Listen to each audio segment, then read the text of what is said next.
Cuba backs North Korea's Kim Jong-un in war on Trump. Havana calls for respect for people's sovereignty. Cuba signaled support for North Korea in an escalating feud between President Donald Trump and Kim Jong-un over the country's nuclear weapons program and accusations of state-sponsored terrorism. The foreign ministers for Cuba and North Korea met Wednesday to reinforce an alliance between their countries against the Trump administration's unilateral and arbitrary demands, rekindling a Cold War-era friendship. In recent months, Trump has threatened North Korea with total destruction if it refuses to curb its nuclear missile program, while simultaneously escalating tensions between the U.S. and North Korea with bombastic name-calling. Cuban Foreign Minister Bruno Rodriguez Parilla called for respect for people's sovereignty, independence and free determination, suggesting the U.S. stay out of North Korean affairs by claiming the two countries don't interfere with America's internal affairs. The alliance comes as North Korea is increasingly isolated from the international community as its nuclear threats against the U.S. continue.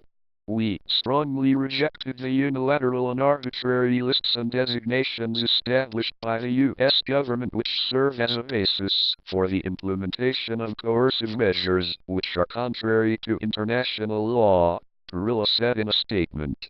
Related, North Korea says, "Stupid, Trump is an old lunatic and won't be pardoned for his crimes against regime." In recent days, Trump added North Korea back on the state sponsors of terrorism list, but experts warn that it will do little to influence North Korea's nuclear program. The administration's decision came 5 months after Otto Warmbier, an American student, died after being imprisoned for over a year.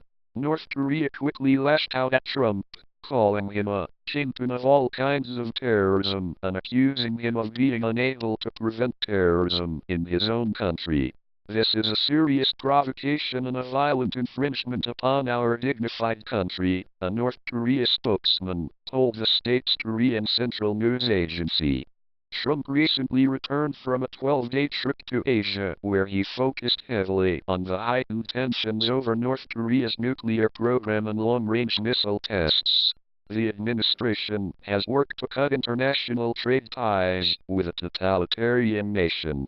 Sudan announced last week that it would end trade and military ties with North Korea, while Egypt, Uganda, Philippines, Mexico, Peru, Kuwait and Spain expelled North Korean diplomats in September following the country's 6th nuclear test.